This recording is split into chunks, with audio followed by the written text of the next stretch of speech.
Hi, this is Barry here, and you're very welcome to today's podcast episode from WriteCome.com. And today's podcast episode is entitled Still Waiting to Be the Cleverest One in the Graveyard. Now, the reason the idea for this podcast episode came about was recently I got an email from one of my subscribers. Now, before I go any further, this subscriber, they may be the nicest person in the world. I just don't know them that well, but I just want to give you the backstory of what actually happened and the decision I made, and how I'm using this as a little reminder for everybody not to be, as I said, somebody who is aiming to be the cleverest person in the graveyard. Now, what happened was this subscriber had emailed me, and they had said to me that they were a little bit short of cash that month, and there was a report that I had emailed about recently, and they said, could you wait until payday and I'll have the cash for the report, and then I'll buy it off you then. Now, I should let you know too another little bit of backstory about the WriteCome site. I do run a membership area, and what I do every month is, for a fixed fee, I give my members full access to all the content I've created, not only now but also in the past, and I also add in content every month. So sometimes I email people who aren't on my list about these reports or these video courses, whatever they've made, and I give them a chance to purchase it as well then too, for maybe 3 or 4 days, and then I close that sale down, and then the only way they can get that content is to become a member of the WriteCome site. So in this case here, this person had been a member of the WriteCome site, and their membership had elapsed, so they had dropped out and they weren't a member of it anymore, but they wanted this report. So because they were an ex-member, I said, well, fair's fair, I'll give them an extra couple of days. They had told me when they were getting paid, and I left. I taken the PayPal button down on that when the sale was up. But I had put it up then when they said they had cash, and I emailed them, just let them know that the report was available for another 2 or 3 days if they wanted to make a purchase whenever they got cash, and they could pick it up then. And as happens sometimes, I just got met by silence. I never heard anything more, and the report was never bought, and they never purchased it. Now, I know what it's like for when you have an online business, when you haven't got much cash. I remember one time I used to have my websites hosted on HostGator, and I used to use their promotion where you could have maybe website hosting for 30 days or whatever it was. And I remember as it come up to maybe day 28 or day 29, and I used to look and say, well, did I make any money this month? Did I make enough money that I could pay the $17 or $13 or whatever it was for the following month? And in the majority of cases, sometimes I didn't, and sometimes I was, unfortunately, my cash flow wasn't great, sites were taken down. And even in the same case too then with Aweber or GetResponse, they used to do like a $1 trial for 30 days. You could try out their system, and for those 30 days I would try my best to come up to get subscribers on my email list, to try and email them in that window, because I knew by the time it came to day 29 I would be straight over cancelling my membership because I didn't have the money for the $17 or whatever it was. And I've been in those situations. I've been to those situations where you just you received an email about some report, really, really great, and it'll probably can make a difference for you or have the cash. So I was willing to leave that window open for another couple of days for that person to pick up the report. Now, the report, again, it was something small. It was something like $15 or $17 or something like that, but unfortunately I didn't or they didn't avail of the deal. So again, I just closed the button down, and that is it, gone for good. It's gone back into the members area of the WriteCome site, and it might never come back out again. But the reason I'm actually bringing this up was that this person was a member of the WriteCome site.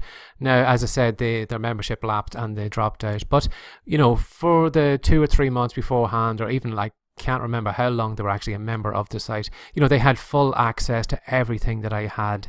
And in that time they hadn't actually you know, maybe they were trying hard. I don't know. I hadn't been in contact with that person, but I assume from having access to all my content, all my videos, all of my reports, all the training content I'd put together, I'd assumed that, you know, it'd come to a stage where, you know, if I had showed them how to do something properly, or gave them ideas for products or whatever it is, I would have assumed that they would have had enough money to pay for the monthly membership fee, or they would have had enough money to to rustle it together to buy that report. When they had dropped out of the membership, they should have had maybe the $10-15 or whatever it is they needed to buy the report, but unfortunately they didn't. And it just made me think then too, what is this person, they were they were a member for so long, that access to all that content, were they using it, were they going in watching the videos? Possibly maybe they were, maybe they weren't, but I find sometimes some people on my list will say, well, I'm not really interested in actually doing anything with this content. I actually just want to learn things. I want to learn stuff, how to do this and how to do that, but I'm never actually going to put it into practice. And it always makes me wonder, thinking, well, what is the idea of that? Why would you want to do that? Are you aiming to be, the cleverest person in the graveyard? Because, all that knowledge has just been wasted if it's not actually putting it into action. I remember a story I heard recently over on Dan Meredith's Facebook group, and it was actually, I think, Dan's member. I just can't think of his name offhand, but he was telling a story of going to seminars, like high-priced seminars. This could be like I'm not sure if it was Dan Kennedy's seminars, but it was on the equivalent. It was big money seminars that these people were going to. And he said that there was a gentleman who used to sit up the front, and maybe this seminar was on for maybe 2 or 3 days, but he used to say that the gentleman would sit there for maybe the first half of the day, and then all of a sudden he would get up and just leave, and he would never come back, and they would never see him in the later session of that day, or they would never see him on maybe the second day or the third day. He would never come back. And he used to do this again and again and again at seminars, and it came to one stage where there was like a prize giving ceremony, whatever it is, or they were recognizing people who had made a lot of money. Again, I don't know exactly what the company was or whatever it was, but they had this prize given anyway for people who had sold a certain amount or beaten a record or whatever it was.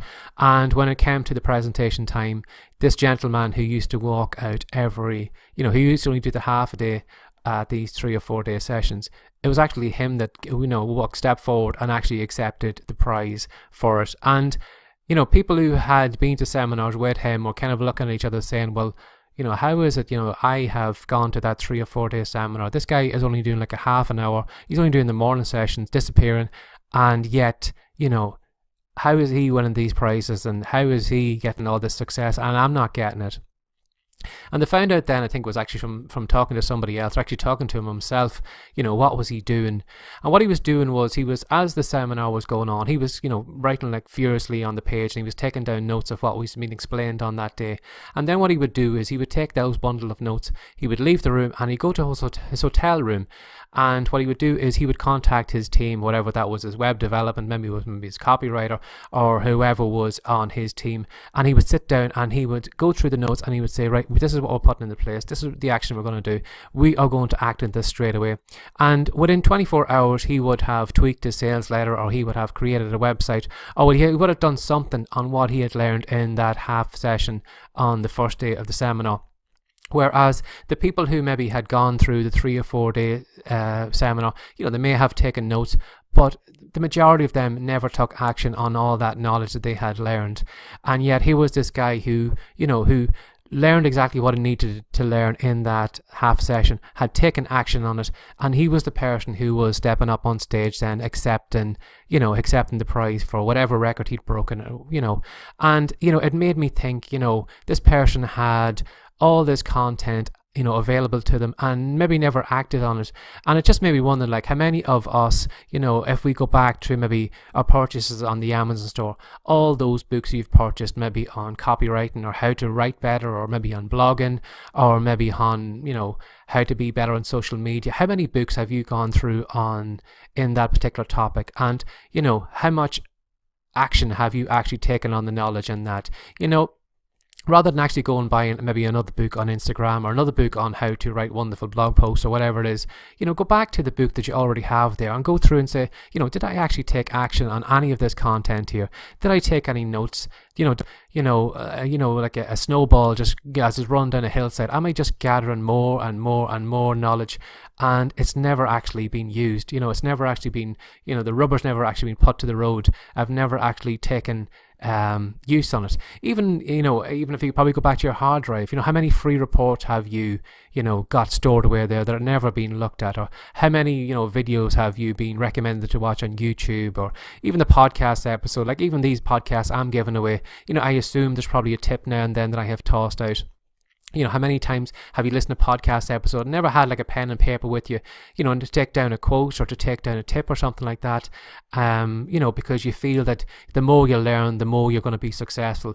Whereas in fact, like the more you learn, but if you're not taking action on that, you're never going to be, you're probably going to be, as I said, you're going to be the cleverest one in the graveyard, but you're never going to be the wealthiest one. You're never going to be the one who has, the most books out there, who has that productive blog, who are helping people and coaching or whatever it is, because you've got all this knowledge in your head, but you never actually taken action on it.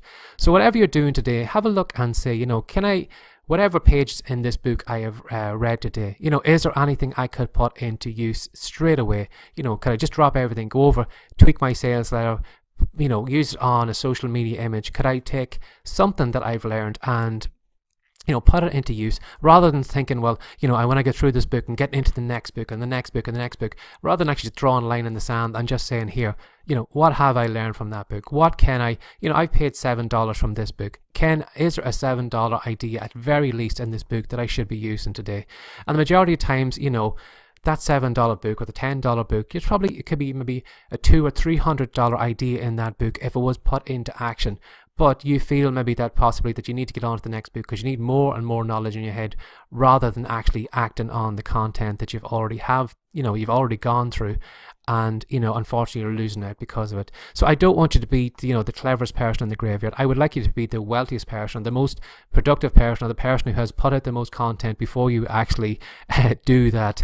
And so don't buy in maybe another book today. Have a look at what you've already done, or the video course. Maybe you might see a video course maybe you think is really going to help you, but have you taken action on the previous one, or whatever it is? So I hope this podcast episode made you think, rather than I don't want this kind of you be snowball of knowledge and not actually taking action on it.